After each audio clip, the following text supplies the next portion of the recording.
ప్రార్థన. పరలోకమందున్న మమ్మల్ని కన్న తండ్రి, మహోన్నతుడా, మహాగణుడా, మహాశక్తి సంపన్నుడా, కోటాను కోట్ల దూతలతో యెహోవా పరిశుద్ధుడు, యెహోవా పరిశుద్ధుడు, యెహోవా పరిశుద్ధుడు అని నిత్యము గాన ప్రతిగానం అందుకుంటున్న మా కన్న తండ్రి, దయగలిగిన మా దేవ, కృప కలిగిన మా తండ్రి, మీ ఘనమైన నామమునకు, శ్రేష్టమైన నామమునకు, శక్తి కలిగిన నామమునకు ప్రభు అయిన యేసుక్రీస్తు వారి పేరిట స్తుతులు స్తోత్రములు చెల్లిస్తున్నాం నాయన. తండ్రి, మమ్ములను మా కుటుంబాలను ఇంతవరకు కాచి కాపాడి ఆరోగ్యమును ఆయుష్ను ప్రసాదించి సజీవులుగా ఉంచి మీ సన్నిధికి చేర్చి మీ మాటలు వినే గొప్ప భాగ్యాన్ని మాకు ప్రసాదించారు నాయన. అందును బట్టి క్రీస్తు వారి పేరిట మీకు స్తుతులు స్తోత్రములు చెల్లిస్తున్నాం తండ్రి. మీ దాసుడునైన నేను మీ పక్షముగా నిలబడిన ఆయన కొన్ని మాటలను మీ పిల్లలకు ఉపదేశించడానికి సిద్ధపడుతూ ఉండగా చెప్పగలిగే మంచి సమయోచితమైన జ్ఞానమును మీ ఆత్మ సహాయమును నాకు అందించండి తండ్రి. వినుచున్న మీ పిల్లలకు అర్థం చేసుకునే మనసును, గ్రహించే హృదయమును దయచేయండి నాయన. మీ మాటలు తండ్రి కేవలం విని విడిచిపెట్టే వారంగా ఉండకుండా విన్న మాటలను అర్థం చేసుకుని గ్రహించి మా హృదయంలో భద్రపరుచుకుని ఆ మాటల ప్రకారంగా మేమందరం బ్రతుకుతూ మీరిచ్చే పరలోక రాజ్యానికి మేమందరం చేరుకోవటానికి సహాయం చేయమని, కృప చూపించమని, దయ చూపించమని మీ ప్రియ కుమారుడును మా ప్రియ రక్షకుడైన యేసుక్రీస్తు వారి పేరిట చిన్న ప్రార్థన అడిగి వేడుకొనిచున్నాము తండ్రి, ఆమేన్. కూడి వచ్చినటువంటి సహోదరి సహోదరులందరికీ కూడా మన ప్రభువును రక్షకుడైన యేసుక్రీస్తు వారి పేరిట హృదయపూర్వకమైన వందనములు తెలియజేస్తున్నాను. అందరు బాగున్నారు కదండి? సంతోషం. ఈరోజు ఒక మంచి పాఠాన్ని మనం నేర్చుకుందాం. ఆహాబు రాజు ఉపవాసం. ఆహాబు రాజు ఉపవాసం గురించి ఈరోజు మనం నేర్చుకుందాం ప్రియులారా. ఉపవాసం గురించి మనం చాలా పాఠాలు నేర్చుకున్నాం. ఎస్తేరు, మొర్దెకై ఉపవాసం గురించి నేర్చుకున్నాం. అలాగే నెహెమ్యా గారి ఉపవాసం గురించి కూడా నేర్చుకున్నాం. అలాగే భక్తి లేకుండానే ఉపవాసం ఉండేవారి గురించి కూడా నేర్చుకున్నాం. అలాగే దావీదు గారి ఉపవాసం గురించి నేర్చుకున్నాం. అలాగే దర్యావేషు ఉపవాసం గురించి నేర్చుకున్నాం. ఈరోజు ఆహాబు రాజు ఉపవాసం గురించి నేర్చుకుందాం ప్రియులారా. రాజుల మొదటి గ్రంథం 21వ అధ్యాయం. రాజుల మొదటి గ్రంథం 21వ అధ్యాయము. దయచేసి మీ చేతిలో ఉన్న పరిశుద్ధ గ్రంథాన్ని అందరూ తెరిచి చూడాలని ప్రేమపూర్వకంగా తెలియజేస్తున్నాను. రాజుల మొదటి గ్రంథం 21వ అధ్యాయము 17వ వచనం నుంచి జాగ్రత్తగా మనం చూడగలిగితే,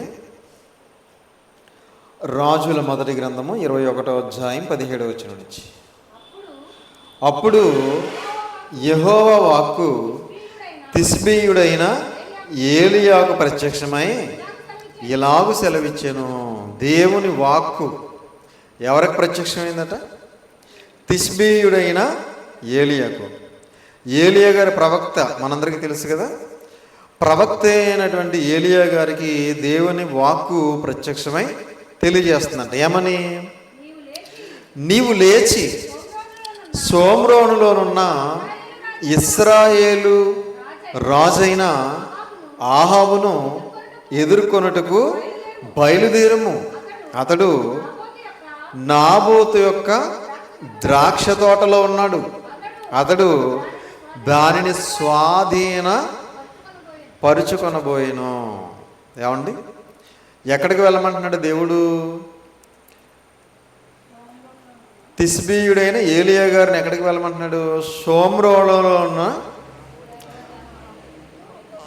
షోమ్రోనులోనున్న ఇశ్రాయేలు రాజైన ఆహాబును ఎదుర్కొనుటకు బయలుదేరము. షోమ్రోనులో ఎవరున్నారు? ఆహాబు రాజు ఉన్నాడు. ఆహాబు రాజు తెలుసు కదా.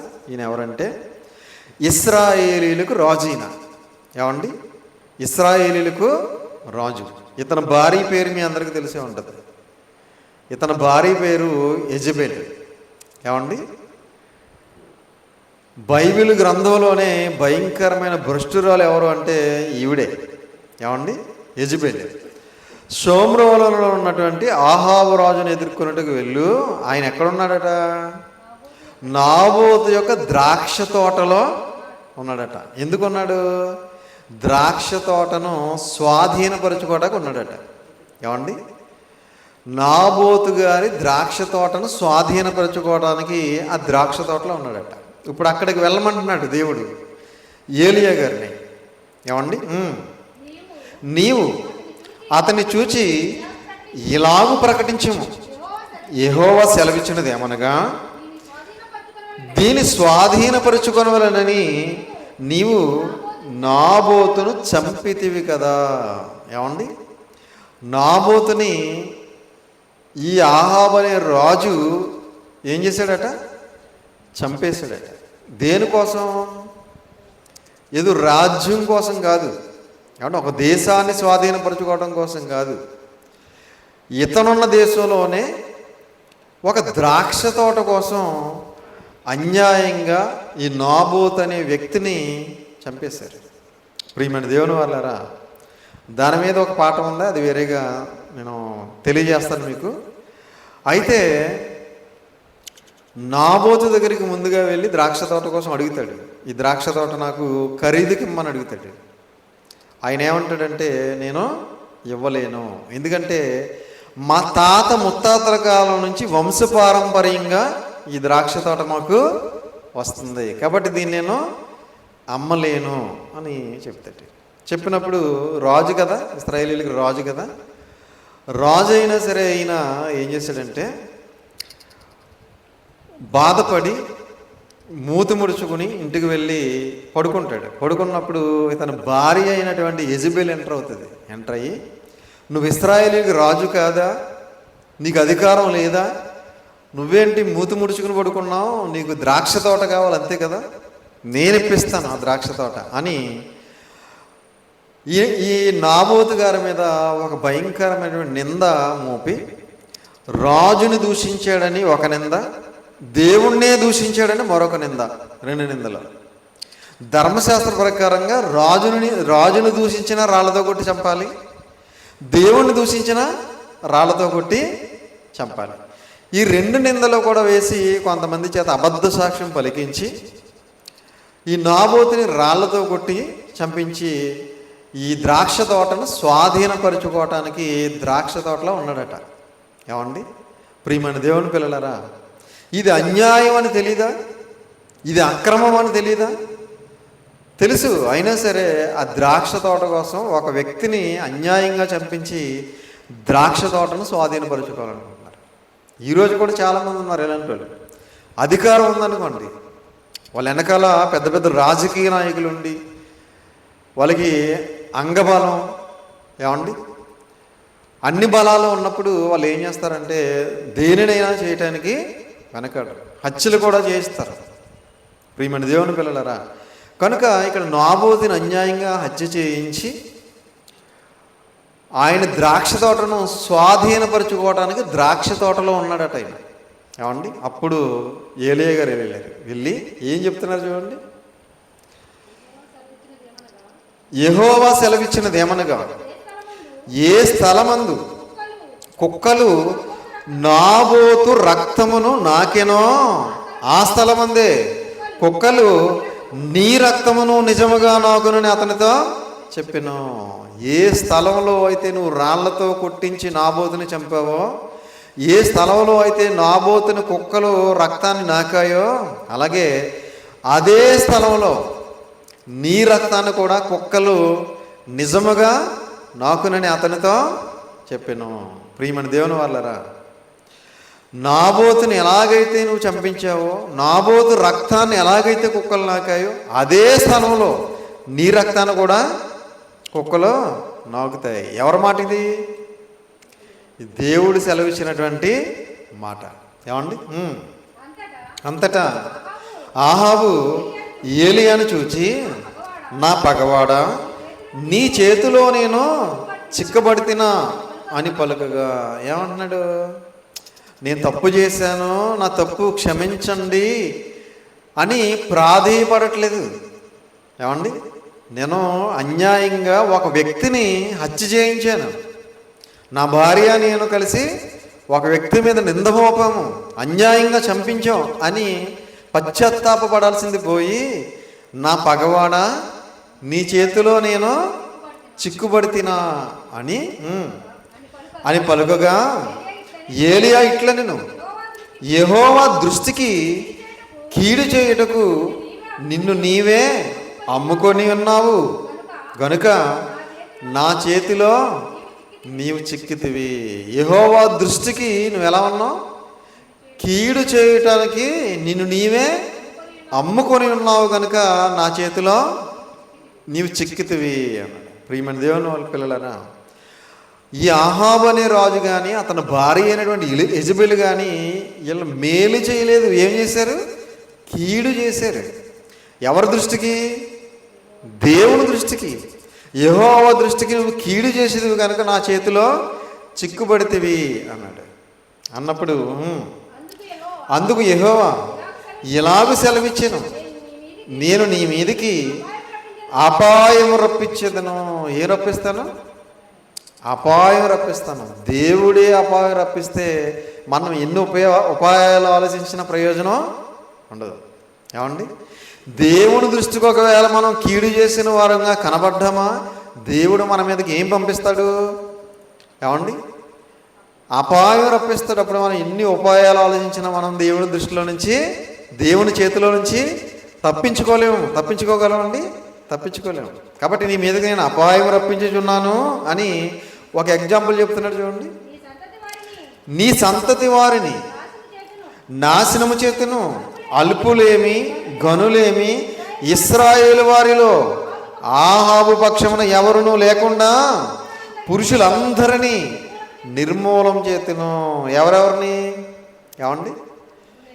అల్పులేమి గనులేమి ఇశ్రాయేలు వారిలో ఆహాబు పక్షమున ఎవరునూ లేకుండా పురుషులను అందరినీ నిర్మూలం చేతును.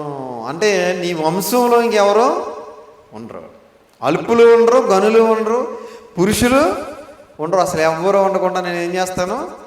నిర్మూలము చేస్తాను. అంటే కాలగర్భంలో కలిపేస్తాను. నీ వంశం అనేది ఇంకా ఉండదు అని చెప్పి దేవుడు సెలవిచ్చాడు. ఇశ్రాయేలు వారు పాపము చేయుటకు నీవు కారకుడివై నాకు కోపము పుట్టించితివి కనుక. ఇశ్రాయేలు వారు పాపము చేయుటకు నీవు ఏం చేసావు? కారకుడివయ్యో. ఇశ్రాయేలు ఎలా పాపం చేయటానికి ఈ ఆహాబు కారకుడయ్యాడు అంటే, ఈ ఆహాబు తన భార్య అయినటువంటి యెజబెలుతో కలిసి యెహోవా ప్రవక్తలందరినీ కూడా చంపించటం, అబద్ధ ప్రవక్తలందరినీ కూడా పెంచి పోషించడం అనేది చేశారు వీళ్ళు. మీరు రాజుల గ్రంథం చదివితే వెనక్కి వెళ్ళి మీకు అర్థమవుతుంది. ఈ ఆహాబు రాజు అతని భార్య అయినటువంటి యెజబెలు ఏం చేశారంటే, వీళ్ళు చేసినటువంటి పాపం ఏంటంటే దేవుని ప్రవక్తలందరినీ చంపించేవారు, అబద్ధ ప్రవక్తలందరినీ పెంచి పోషించేవారు. ఇశ్రాయేలీలందరినీ కూడా మరి విగ్రహారాధన వైపు నడిపించడం ప్రారంభించారు. కాబట్టి ఇశ్రాయేలీలందరూ కూడా జీవము గల దేవుణ్ణి విడిచిపెట్టి పాపం చేయడానికి వీళ్ళు కారకులయ్యారు. అందుకే నువ్వు నాకు కోపము పుట్టించితివి అన్నాడు చూడండి దేవుడు. నువ్వు నాకు కోపం పుట్టించితివి గనుక. ఇక్కడ ఒక ఇద్దరు జ్ఞాపకం చేస్తున్నారు చూడండి. మరలా నెబాతు కుమారుడైన యెరోబాము కుటుంబమునకును, అహీయా కుమారుడైన బయాష కుటుంబమునకును నేను చేసినట్లు నీ కుటుంబమునకును చేయుదునని యెహోవా సెలవిచ్చుచున్నాడు. ఏమండి? యెరోబాము కూడా ఒకప్పుడు ఏం చేశాడు? ఇశ్రాయేలీలందరూ కూడా పాపం చేయడానికి కారకుడయ్యాడు. ఏమండి? మీరు పాత నిబంధన రాజుల గ్రంథం చదివితే మీకు అర్థమవుతుంది. సమూయేలు గ్రంథం 2వ గ్రంథం చదివితే మీకు అర్థమవుతుంది. అలాగే బయోషా కూడా ఇశ్రాయేలీలందరూ పాపం చేయడానికి కారకులయ్యారు. పోనీ వాళ్ళ మరణం ఎలా ఉందో తెలుసండి. ఇక్కడ ఆహాబు మరణం ఎలా ఉంటుంది అంటున్నాడు దేవుడు. ఈ నాబోతు రక్తాన్ని కుక్కలు ఎక్కడైతే నాకాయో అలాగే అదే స్థలంలో నీ రక్తాన్ని కూడా కుక్కలో నాకుతాయి అన్నాడు. ఏమంటే ఇక్కడ ఒక ఇద్దరిని జ్ఞాపకం చేస్తున్నాడు కదా, యెరోబాముని అలాగే బయోషాని. వాళ్ళ మరణం ఎలా ఉందో చూద్దాం ఒకసారి. ఇదే రాజుల మొదటి గ్రంథం 14వ అధ్యాయం. మళ్ళీ ఇక్కడికి వద్దాం. రాజుల మొదటి గ్రంథం 14వ అధ్యాయము 10-11 వచనాలు చూడండి ఒకసారి. రాజుల మొదటి గ్రంథం 14వ అధ్యాయము 10-11 వచనాలు. కాబట్టి యెరొబెయాము సంతతి వారి మీదకి నేను కీడు రప్పించుచు ఇశ్రాయేలు వారిలో అల్పులు కానీ గనులు కానీ లేకుండా మగవారిని అందరినీ యెరొబెయాము వంశము నుండి నిర్మూలన చేసి పెంట అంతయు పోవునట్లుగా ఒకడు అవతలకు దానిని ఊడ్చివేసినట్లు యెరొబెయాము సంతతిలో శేషించిన వారిని నేను ఊడ్చివేయుదును.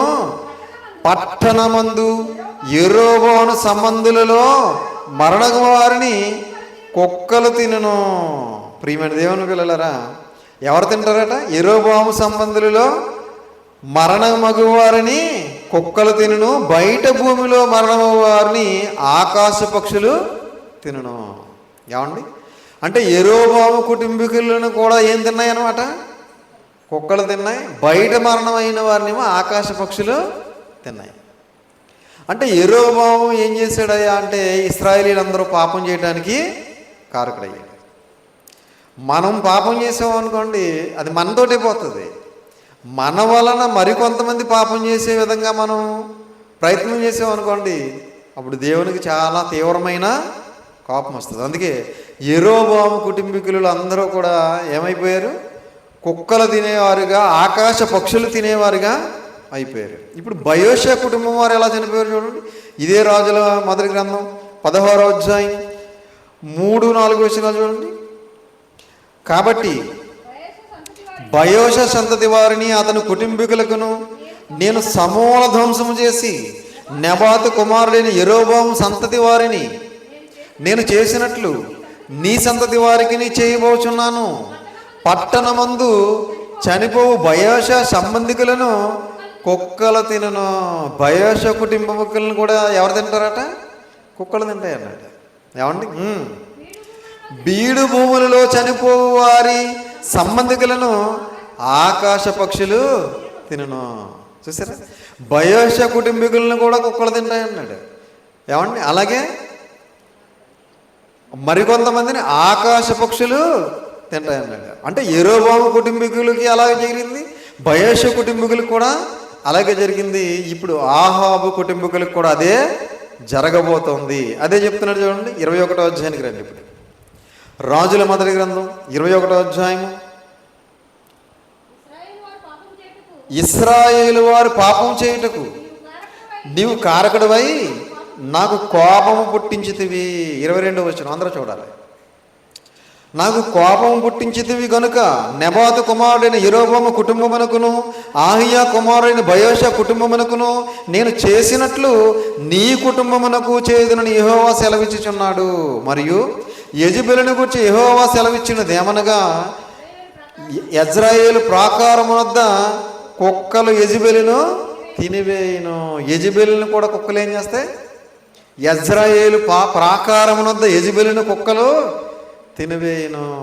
అసలు నాబోతు మరణానికి మూల కారణం ఎవరు? ఈవిడే మహాతల్లి. ఏమండి? యెజెబెలు. ఆవిడే అన్యాయంగా చంపించింది. అందుకే యెజ్రెయేలు ప్రాకారం వద్ద యెజెబెలును కుక్కలు తినివేయును. అంటే డెడ్ బాడీ కూడా ఉన్నదనమాట. ఏమండి? ఇంకా ఆహాబుకి దేవుడు ఒక ఆప్షన్ ఇచ్చాడు. ఏంటి? నీ రక్తము కుక్కలు నాకును అన్నాడు. కుక్కలు నేను తింటాయి అనలేదు. ఏమండి? ఇక్కడ ఆహాబు భారీ విషయంలో అయితే యెజెబెలు రక్తమును కుక్కలు నాకును అంటలేదు. యెజెబెలును కుక్కలు తినివేయును అంటే డెడ్ బాడీ ఉండదన్నమాట. పట్టణమందు చచ్చు ఆహాబు సంబంధికులను కుక్కలు తినివేయును, బయట భూములలో చచ్చివారిని ఆకాశ పక్షులు తినివేయునని చెప్పాను. చూసారా? యెరొబెయాము కుటుంబానికి ఎలా జరిగిందో, బయోషా కుటుంబ సభ్యులకి ఎలా జరిగిందో, ఆహాబు కుటుంబ సభ్యులకు కూడా అలాగే జరుగుతుంది అంటున్నాడు చూడండి. సేమ్ యాజిజ్గా వాళ్ళ కుటుంబీకులను ఎలాగైతే కుక్కలు తినేసాయో, ఆకాశ పక్షులు తినేసాయో, నీ కుటుంబ సభ్యులను కూడా కుక్కలు తినేస్తాయి, ఆకాశ పక్షులు తినేస్తాయి అని చెప్పాడు. తన భార్య అయిన యెజెబెలు ప్రేరేపణ చేత యెహోవా దృష్టికి కీడు చేయ తన్ను తాను అమ్ముకుని ఆహాబు వంటి వాడు ఎవ్వడనో లేడు. ఎవరు ప్రేరేపణ చేత యెహోవా దృష్టికి కీడు చేశాడట? తన భార్య అయినటువంటి యెజెబెలు ప్రేరేపణ చేతే యెహోవా దృష్టికి ఆహాబు అనే రాజు కీడు చేశాడు. ఏమండి అంటే భార్య ప్రేరేపిస్తే కీడు చేసేస్తాడా? ఇలాంటి వాళ్ళు కూడా ఉన్నారు. ఏమండి ప్రియమైన దేవుని పిల్లలారా, మరి యోబు గారి దగ్గరికి భార్య వచ్చి ఏమంటే దేవుని దూషించి మరణం కమ్మన్నప్పుడు మరి దేవుణ్ణి దూషించి చచ్చిపోయాడా? మూర్ఖురాలు మాట్లాడినట్టు నువ్వు మాట్లాడుకో అన్నాడు. మరి ఇక్కడ ఆహాబు రాజుకి మరి జ్ఞానం లేదా? ఆహాబు రాజుకి బుద్ధి లేదా? ఆహాబు రాజు దగ్గర ధర్మశాస్త్రం లేదా? ధర్మశాస్త్రంలో ఆజ్ఞలు తెలీదా? ఇతనికి నరహత్య చేయకూడదని తెలీదా? నీ పొరుగు వాడిది ఏది ఆశించకూడదని తెలీదా? తెలుసు. అయినా సరే తన భార్య అయినటువంటి యెజెబెలు ప్రేరేపణ చేత దేవుని దృష్టికి ఏం చేశాడు? కీడు చేసినటువంటి ఆహాబు వంటి వాడు ఎవడునో లేడు అని చెప్పాడు. ఇశ్రాయేలుల ఎదుట నిలవకుండా యెహోవా వెళ్ళగొట్టిన అమోరీల ఆచార రీతిగా విగ్రహములను పెట్టుకొని అతడు బహుహేయముగా ప్రవర్తించాను. కానాను దేశంలో 7 జాతుల వారిని దేవుడు వెళ్ళగొట్టాడు. అందులో ఎవరున్నారు? ఇక్కడ చెప్పే జాతి కూడా ఉంది చూడండి. అమోరీయులు ఉన్నారు, అందులో హివ్వీయులు, హిత్తీయులు, అమోరీయులు, ఇంకా చాలామంది ఉన్నారు. 7 జాతుల వారు ఉన్నారు. అందులో ఈ అమోరీయుల విగ్రహములను పెట్టుకుని అతడు ఏం చేశాడట?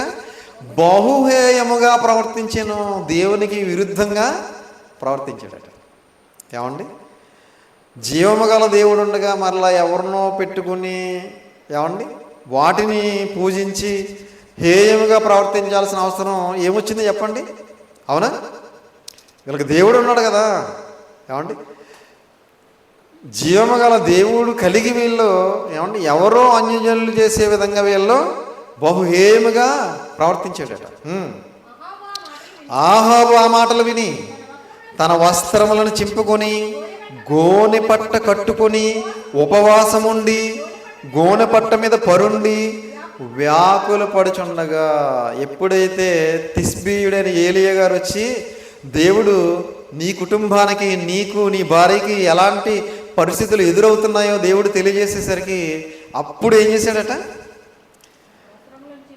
తన వస్త్రములను చింపుకొని గోనె పట్ట కట్టుకొని ఉపవాసం ఉండి అప్పుడు బుద్ధి వచ్చిందనమాట. ఏమండి ఎప్పుడైతే ప్రవక్త ద్వారా హెచ్చరిక చేశాడు దేవుడు, వెంటనే ఏం చేశాడట? తన బట్టలు చింపుకున్నాడట, గోనె పట్ట కట్టుకున్నాడట, ఉపవాసం ఉండి గోనె పట్ట మీద పరుండి వ్యాకుల పడి, అంటే దేవునికి అప్పుడు ప్రార్థన చేస్తానమాట. తప్పు అయిపోయింది తండ్రి, నన్ను క్షమించు నాయనా అని అప్పుడు దేవుణ్ణి వేడుకుంటున్నాడట. ప్రియమైన దేవుని పిల్లలారా, బాధ కలిగితే కానీ బోధ కలగదు కొంతమందికి. ఏమండి అన్నీ బాగుంటే బోధ కలగదు చాలామందికి, బాధ కలగాలి. ఏమండి ఎప్పుడైతే ప్రవక్త అయినటువంటి ఏలియా గారు వచ్చి ఈయనకి ఎలా జరగబోతుందో, తన కుటుంబ సభ్యులకి ఏం సంభవించబోతుందో తెలియజేసేసరికి అప్పుడు బట్టలు చింపుకున్నాడట, గోనె పట్ట కట్టుకున్నాడట, ఉపవాసం ఉన్నాడట, గోనె పట్ట మీద పరుండి వ్యాకులు పడుతున్నాడట, దేవునికి ప్రార్థన చేస్తున్నాడు. అప్పుడు దేవుడు ఏం చేశాడు చూడండి. యెహోవా వాక్కు తిష్బీయుడైన ఏలియాకు ప్రత్యక్షమై ఎలాగూ సెలవిచ్చాను, ఆహాబు నాకు భయపడి వినయముగా ప్రవర్తించుట చూచితివా. అప్పుడు భయపడుతున్నాడంట దేవుడికి. ఏమండి ఆహాబు నాకు భయపడి వినయముగా ప్రవర్తించుట చూచితివా, నాకు భయపడి అతడు వినయముగా ప్రవర్తించుట చేత ఆ అపాయము అతని కాలమునందు సంభవింపకుండా ఆపి, అతని కాలమందు సంభవింపకుండా ఆపి అతని కుమారుని కాలమునందు అతని కుటుంబుల మీదకి నేను దానిని రప్పించదను. ఏమండి ఏ కీడైతే వాళ్ళ కుటుంబ సభ్యుల మీదకి రప్పిస్తానన్నాడో ఆ కీడు ఈ ఆహాబు కాలమందు రాకుండా ఆపి అనే పదం చూడండి. ఎందుకు ఆపాడంటారు దేవుడు? ఏమండి ఆహాబు పశ్చాత్తాపడ్డాడు, దేవుని ప్రాధేయపడ్డాడు, చేసిన తప్పుని ఒప్పుకున్నాడు. కాబట్టి దేవుడు అతని కాలమందు ఆ కీడు రాకుండా ఆపి అతని కుమారుని కాలమందు తన కుటుంబముల మీదకు దానిని రప్పించదను అన్నాడు. ప్రియమైన దేవుని పిల్లలు, అంటే చేసినటువంటి తప్పును ఏం చేయాలి? ఒప్పుకొని విడిచిపెట్టాలి. కానీ చాలామంది ఒప్పుకోరు. అందుకే సామెతల గ్రంథంలో మంచి మాట రాయించారు చూడండి. సామెతల గ్రంథం 28వ అధ్యాయం. సామెతల గ్రంథం 28వ అధ్యాయంలో ఒక మంచి మాట దేవుడు రాయించాడు. సామెతల గ్రంథం 28వ అధ్యాయం 13వ వచనం అనుకుంటాను, చూడండి. 28:13. అతిక్రమములను దాచిపెట్టివాడు వర్ధిల్లడు, వాటిని ఒప్పుకొని విడిచిపెట్టివాడు కనికరము పొందును. అతిక్రమములను అంటే పాపములను, మనం చేసినటువంటి తప్పులు పాపాలు ఉంటాయి కదా, వాటిని దాచిపెట్టువాడు వర్ధిల్లడు. మరి ఏం చేయాలి? వాటిని ఒప్పుకొని విడిచిపెట్టువాడు కనికరము పొందును. ఎవడైతే చేసిన తప్పుని ఒప్పుకొని విడిచిపెడతాడో, మళ్ళీ జీవితంలో దాని జోలికి వెళ్లకుండా ఉంటాడో, వాడు ఏమవుతాడట? కనికరించబడతాడు, కరుణించబడతాడు, కాపాడబడతాడు. ఏమండి, ఇక్కడ ఆహాబు రాజు కూడా ఏం చేశాడంటే, చేసిన తప్పుని ఒప్పుకుని తన బట్టలు చింపుకున్నాడు, గోనెపట్ట కట్టుకున్నాడు, ఉపవాసం ఉన్నాడు, గోనెపట్ట మీద పరున్నాడు, వ్యాకులు పడ్డాడు, దేవునికి ప్రార్థన చేశాడు, ప్రాధేయపడ్డాడు. కాబట్టి దేవుడు చేస్తాననేటువంటి కీడు అతని కాలంలో రాకుండా అతని కుమారుని కాలమందు తన కుటుంబీకుల మీదకి దానిని రప్పించదును అన్నాడు. కాబట్టి ఆహాబు రాజు తన భార్య ప్రేరేపణ చేత భయంకరమైన పాపానికి ఒడిగట్టాడు. కానీ తర్వాత ఏలియా గారి ద్వారా చెప్పినటువంటి ఆ హెచ్చరికకి మరలా భయపడి చేసిన అతిక్రమాన్ని, చేసిన పాపాన్ని ఒప్పుకుని విడిచిపెట్టాడు. కాబట్టి అతను ఏమయ్యాడు? కరుణించబడ్డాడు. కాబట్టి ఆహాబు రాజు చేసినటువంటి ఉపవాసాన్ని బట్టి మనం ఏం నేర్చుకోవాలంటే, మనలో కూడా ఏమైనా ఒకవేళ లోపాలు పాపాలు ఉంటే మనం కూడా ఏం చేయాలి? వాటిని ఒప్పుకొని విడిచిపెట్టినట్లయితే దేవుని దగ్గర ఏమవుతాం? కనికరమును పొందుకుంటాం, కాపాడబడతాం, కరుణించబడతాం. కాబట్టి అందరూ కూడా ఆ విధంగా ఉండాలని ప్రేమపూర్వకంగా తెలియజేస్తూ ఈ మాటలు ముగిస్తున్నాను. తలలు వంచండి, ప్రార్థన చేసుకుంటాం. ప్రార్థన. పరలోకమందున్న మమ్మల్ని కన్న తండ్రి, దయగలిగిన మా దేవ, కృప కలిగిన మా తండ్రి, పరిశుద్ధుడా, ప్రేమ స్వరూపి, అత్యంత ప్రేమ కనికరము కలిగిన మా కన్న తండ్రి, మీ ఘనమైన నామమునకు, శ్రేష్టమైన నామమునకు, శక్తి కలిగిన నామమునకు, ఉన్నతమైన నామమునకు ప్రభు అయిన యేసుక్రీస్తు వారి పేరట స్తుతులు స్తోత్రములు చెల్లిస్తున్నాం నాయన. తండ్రి, మరి ఇంతవరకు మీ పరిశుద్ధ గ్రంథంలో నుండి ఎన్నో విలువైన మాటలు, అమూల్యమైన మాటలు, మా బ్రతుకులను బాగు చేసుకునే మాటలు, మా ప్రవర్తన సరిదిద్దుకునే మాటలు, మా విశ్వాసాన్ని అభివృద్ధి చేసుకునే మాటలు, పరలోకానికి నడిపించే మాటలు, నరకం నుంచి తప్పించుకునే మాటలు మేమందరం కూడా విన్నాం తండ్రి. విన్న మాటలను విడిచిపెట్టే వారంగా ఉండకుండా విన్న మాటలను అర్థం చేసుకుని గ్రహించి ఆ మాటల ప్రకారంగా మేమందరం బ్రతకటానికి సహాయం చేయండి. ఆహాబు రాజు తండ్రి తన భార్య ప్రేరేపణ చేత తండ్రి ఒక భయంకరమైన హత్యకు మరి ముందుకు వచ్చాడు తండ్రి. మరి అలాగే ఇశ్రాయేలీలందరూ పాపం చేయడానికి కూడా కారకుడయ్యాడు. మరి తన తప్పు ఏలియా ప్రవక్త ద్వారా తెలుసుకుని తండ్రి మరి ఇదిగోనైనా ఒప్పుకుని మరి ఇదిగో మీ ద్వారా కనికరాన్ని పొందుకున్నాడు తండ్రి. మేము కూడా మాలో ఉన్నటువంటి లోపాలను పాపాలను మరి మీ ఎదుట ఒప్పుకుని విడిచిపెట్టి తండ్రి మీ ద్వారా కనికరాన్ని పొందుకోవడానికి మరి కరుణించబడటానికి కాపాడబడడానికి సహాయం చేయండి తండ్రి. తలల వంచి ప్రార్థన చేస్తున్న మమ్ములను, మా కుటుంబ సభ్యులను దయతో జ్ఞాపకం చేసుకోండి. మేమందరము కూడా నాయన మా తుది శ్వాస విడిచిపెట్టే వరకు కూడా కుడికి కానీ ఎడమకు కానీ తొలగిపోకుండా తండ్రి మీరు ఏర్పాటు చేసినటువంటి ఆ పరలోక రాజ్యానికి మేమందరం కూడా మరి చేరుకోవడానికి సహాయం చేయండి తండ్రి. తలల వంచి ప్రార్థన చేస్తున్న మమ్ములను, మా కుటుంబ సభ్యులందరినీ కూడా జ్ఞాపకం చేసుకోండి. పరసంబంధమైన ప్రతి ఆశీర్వాదంతో ఆశీర్వదించండి, దీవించండి. మమ్మల్ని అందరినీ మీ కృపలో భద్రపరచండి, బలపరచండి. బలమైన సాధనాలుగా మీ సేవలో వాడుకోండి. భయంకరమైనటువంటి దినాల్లో ఉన్నాం తండ్రి. మరి రోజు రోజుకి మనుషుల్లో ఉన్న భక్తి కాస్త తగ్గిపోతుంది, విశ్వాసం తగ్గిపోతుంది తండ్రి. ప్రతి ఒక్కరు కూడా మరి లోకంలో కలిసిపోతున్నారు తండ్రి, పాపానికి దాసులైపోతున్నారు నాయన. పరలోకం అనే మహాలోకానికి చేరుకోవాలనే ఆలోచన కూడా లేకుండా ప్రతి ఒక్కరు కూడా తండ్రి మరి ఇదిగోనైనా చెదిరిపోతున్నారు తండ్రి. మరి లోకానికి బానిసైపోతున్నారు తండ్రి. మరి అందుకే మరి మీరందరూ కూడా మా అందరి మీద కూడా మీరు జాలి చూపించి దయ చూపించి మా అందరి మనోనేత్రాలు వెలిగించి మా అందరికీ కూడా మారు మనసును దయచేసి మా అందరి మనసుని, బుద్ధిని, కళ్ళుని వాక్యం వైపు తిప్పి మేమందరం కూడా తండ్రి వాక్యానుసారంగా ఆత్మానుసారంగా జీవిస్తూ మీరు కుమారుడైన క్రీస్తు వారి రాకడ కోసం సిద్ధపాటు కలిగి మీరు ఇచ్చే పరలోక రాజ్యానికి మేమందరం చేరుకోవడానికి సహాయం చేయమని, కృప చూపించమని, దయ చూపించమని, మీ కృపలో భద్రపరిచి మమ్మల్ని అందరినీ కూడా కాచి కాపాడమని మీ ప్రియ కుమారుడును మా ప్రియ రక్షకుడైన యేసుక్రీస్తు ప్రభుల వారి అతిశ్రేష్టమైన ఉన్నతమైన శక్తి కలిగిన నామను బట్టి చిన్న ప్రార్థన అడిగి వేడుకొంచున్నాము తండ్రి. ఆమేన్. అందరికీ వందనాలు.